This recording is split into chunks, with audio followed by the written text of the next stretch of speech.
Stavi malo kreme na prvu tortu i izgladi sve špatulom. U redu. Pravo tako.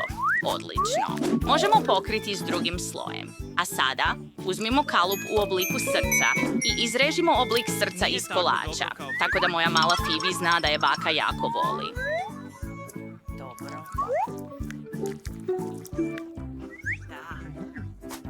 Jedino što je preostalo je istisnuti malo kreme na vrh torte i mogu kuhati s najvećom ljubavlju ovdje. Vjerujem da ljubav također može učiniti jela nevjerojatno ukusnima. Potrebno je potpuno prekriti tortu s kremom. To je mnogo bolje. A sada stavimo Phoebein omiljeni Kit Kat čokoladu oko torte. Ah, one voli toliko.